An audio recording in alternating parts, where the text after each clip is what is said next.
Hello. तो आज एक न्यूमेरिकल लेके आए हम टेक्सचुअल क्वेश्चन का क्लास 10th इलेक्ट्रिसिटी का एक बेहतरीन न्यूमेरिकल है और इसको भी बोर्ड में आने के चांसेस बहुत सारे हैं। तो क्वेश्चन पढ़ते हैं फिर इसको सॉल्व करते हैं। देखो न्यूमेरिकल करने का तरीका क्या होता है मेरे बच्चा, न्यूमेरिकल तभी आएगा जब तुम्हें पहले न्यूमेरिकल पढ़ना आएगा। पहले न्यूमेरिकल पढ़ो, 3 बार न्यूमेरिकल पढ़ो, एटलीस्ट कम से कम 3 टाइम्स न्यूमेरिकल पढ़ो और गिवन डेटा लिखो। It means you have completed almost, you have done almost 80% numerical, right. So क्या है, कंपेयर द पावर कंज्यूम्ड, मतलब हमें क्या करना है, हमें कंपैरिजन करना है पावर कंजप्शन का। मतलब क्या है कि हमारे पास डेटा कुछ नीचे दिया है, हमें पावर निकालना, कुछ डेटा दिया है किसमें, compare the power consumed by 2 ohm resistor. मतलब हमें ये चेक करना है कि हमारे पास कुछ रेजिस्टर्स दिए हैं, क्या क्या रेजिस्टर दिया है, 1 ओम एंड 2 ओम दिया है रेजिस्टर, और यहाँ क्या दिया है 12 ओम एंड 2 ओम रेजिस्टर दिया है। हमें पूछा गया कि हमें पावर कंजप्शन निकालना है किसमें, इस 2 ओम रेजिस्टर में। जबकि अलग अलग डेटा थे। डेटा क्या दिया है कि एक 6 वोल्ट बैटरी के साथ ये 1 ओम एंड 2 ओम रेजिस्टर किसमें है, सीरीज में है, और 4 वोल्ट बैटरी में क्या है 12 ohm and 2 ohm resistor parallel में है। हमें दोनों में क्या करना, हमें पावर कंजप्शन निकालना है, राइट। तो हम क्या करेंगे, पहले ऐसे क्वेश्चन को हम करेंगे, सर्किट डायग्राम हम ड्रा करेंगे। यहाँ पे देखिए हमने क्या किया, हमने यहाँ पे 2 रेजिस्टर लिए। एक लिया हमारे पास 1 ओम का रेजिस्टर, एक कितना है भाई 2 ओम का रेजिस्टर मेरा बच्चा, ठीक है। अब ये किससे कनेक्टेड है, नीचे ये कनेक्टेड है 6 वोल्ट बैटरी के साथ। ये 6 वोल्ट है और ये माइनस एंड प्लस, और ये 6 वोल्ट हो गया। हमसे पूछा गया है कि हमें क्या करना है, इस 2 ओम रेजिस्टर में क्या निकालना है, इसमें पावर निकालना, इसमें पावर निकालना है।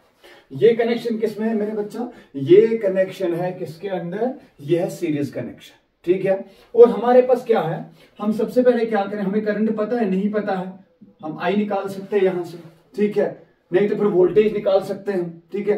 तो हम क्या करेंगे, हम पावर का एक फॉर्मूला यूज करेंगे दोनों में, P is equal to V square divide by R, हम दोनों में यूज करेंगे, याद रखिएगा ये फॉर्मूला यूज करेंगे। सर ऐसा क्यों करेंगे, ऐसा इसलिए करेंगे क्योंकि ये फॉर्मूला डायरेक्टली यहाँ पे यूज होगी, यहाँ पे कोई हमें काउंट डाउन नहीं करना है या कोई कैलकुलेशन नहीं करनी है, इसलिए हम ये यूज करेंगे। बट इसको यूज करने के लिए तो मैं क्या यहां पे करूंगा, मैं यूज करूंगा power 2 will be V square divide by R. R का मतलब आर नेट यहां पे यूज करेंगे। क्या आपको यहां V पता है 2 ओम के पास, तो हम क्या करना है, हमें यहां से निकालना है V2। V2 का मतलब क्या हुआ, voltage across the 2 ohm resistor. तो अगर मैं यहां कहूं ये V1 वोल्टेज है और यहां की वोल्टेज कितनी होगी मेरा बच्चा, V2 वोल्टेज। और मैंने आपको सिखा के रखा है कि सीरीज कॉम्बिनेशन में वोल्टेज कैसे निकाली जाती है। चलो फिर से यहां पे देखते हैं। सबसे पहले हम क्या करेंगे, सबसे पहले आई नेट निकालना है। तो आई नेट किससे निकलेगा, V net divide by R net. मेरा बच्चा V नेट कितना दिया है 6, और आर नेट कितना दिया 2 + 1, बिकॉज सीरीज में तो ऐड होगा, दैट इज 3। तो ये कितना आपके पास आएगा 2 एम्पियर। कितना आएगा आपके पास 2 एम्पियर ना। ऐसे यहाँ पे क्या करें हम, फिर उसके बाद हमें क्या निकालना, V2 निकालना, बिकॉज V2 का यूज करना है। तो V2 will be equal to I net into R2, ठीक है। अगर ये R1 रेजिस्टर है और ये R2 रेजिस्टर है तो मुझे क्या निकालना, मुझे इधर R2 के पास क्या निकालनी है, वोल्टेज निकालनी है। अब मुझे पता है कनेक्शन सीरीज में है तो करंट सेम रहेगा, तो हमें इस पोर्शन के अंदर क्या करना, ओम्स लॉ का अप्लाई करके क्या निकालेंगे हम, V2 निकालेंगे। सो V2 will B, I net कितना आया हमारे पास 2 एम्पियर, R2 कितना है 2, तो 2 to R is equal to 4 volt. क्या है V2 कितना है मेरा बच्चा 4 वोल्ट। तो अगर ये 4 वोल्ट है तो यहाँ पे कितना होगा, फिर 2 वोल्ट होगा, बिकॉज 6 वोल्ट हमारे पास ये। चलिए पावर निकालेंगे इधर हम, बहुत इजी है।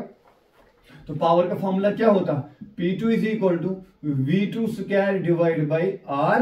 क्या यूज करेंगे यहाँ पे, R2 का वैल्यू। बात समझ आई। तो V2 की वैल्यू कितनी आई हमारे पास 4, सो दैट इज 4 का स्क्वायर डिवाइड बाय ये कितना आपके पास 2, so you will get power 2 will be 16 divide by 2, so power 2 will be 8 watts. क्या आएगा मेरा बच्चा 8 वॉट। तो यहां पे कितना पावर कंज्यूम हो गया, यहां पे हो गया हमारे पास कितना 8 वाट पावर कंज्यूम। फिर समझो क्या किया हमने, सबसे पहले हमने पावर का फॉर्मूला यूज किया V square divide by R. अब मुझे पता है सीरीज कनेक्शन में वोल्टेज कभी सेम नहीं रहती है, तो सीरीज कनेक्शन में जब भी तुम्हें वोल्टेज निकालेंगे तो कैसे निकालेंगे हम, वोल्टेज निकालते हैं net current into value of the resistor, right. तो नेट करंट कितना है आपके पास 2 ampere into value of resistor कितना है 2, तो 2 to R 4 वोल्ट। तो यहां कितना है आपके पास वोल्टेज 4 वोल्ट। फिर पावर होता है V2 square divide by R, मतलब voltage across the second 2 ohm resistor, that is 4 volt and value of resistor is 2 ohms, so you will get here 8 watts, right? Now in the same condition here I am having what, 4 volt battery in parallel with 2 ohm and 12 ohm. देखिए मेरा बच्चा, ये हो गया आपके पास 2 ohm और ये हो गया आपके पास 12 ohm. अब इनके पास एक बैटरी कितनी लगी हुई है, 4 वोल्ट की बैटरी लगी है और यहाँ पे ये 12 ओम है और यहाँ पे कितना है, ये 2 ओम रेजिस्टर है. तो देखिएगा हमें क्या करना, हम यहाँ से करंट I निकालेंगे, ये करंट यहाँ पे क्या होगा I1, यहाँ से क्या होगा I2.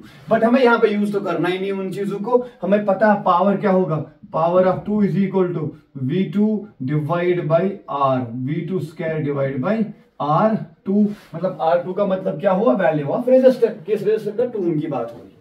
अब यहां पे डायरेक्टली फॉर्मूला यूज कर सकता हूं, क्यों, क्योंकि we know that in parallel combination voltage remain same. So क्या आएगा, पावर 2 विल बी V2 का कितना आएगा, वोल्टेज कितना, 4 वोल्ट, तो 4 वोल्ट का स्क्वायर डिवाइड बाय R2 की वैल्यू कितनी है 2, so that 16 divide by 2, so that is equal to 8 watts. So क्या है, पावर दोनों में पावर दोनों में क्या हो जाएगा मेरा बच्चा, पावर कंजप्शन दोनों जगह में क्या हो जाएगा, सेम. चाहे 2 ohm 12 ohm पैरेलल में हो, वोल्टेज 4 वोल्ट है, चाहे आपके पास क्या है 6 वोल्ट बैटरी 1 और 2 ohm क्या दिए सीरीज कनेक्शन में. सबसे पहले यहां पे हम वोल्टेज निकालेंगे, करंट निकालेंगे, फिर उसके हिसाब से क्या निकालेंगे हम, पावर. तो पावर कितना आया 8 वाट और यहां पे भी कितना आया 8 वाट, राइट. तो दोनों जगह 8 वाट का पावर क्यों आया. अब देखिए ऐसा क्यों, in both the circuits if configuration is अलग अलग, मतलब डिफरेंट, अगर कॉन्फ़िगरेशन अलग अलग है मेरा बच्चा, but in both the cases 2 ohm resistor have how much voltage across it, 4 volt here, 4 volt here, that is why power consumption remains constant. Because why, because resistance is constant, voltage remains constant, so in the both the cases 2 parameters are constant. So the third parameter that we are going to get out from this, that is simply what, वो भी तो मेरा बच्चा constant रहेगा. That means अगर हमने यहाँ पे क्या लाया, अगर हमने यहाँ पे 2 ohm के अक्रॉस पावर निकाला, वो 8 वाट आया. क्यों आया 8 वाट, क्योंकि यहाँ पे वोल्टेज कितनी थी 4 वोल्ट और यहाँ पे वोल्टेज कितनी आई 4 volt. So voltage in both the cases remain same, that is why power consumption in both the circuits irrespective of their configuration remain same. ठीक है.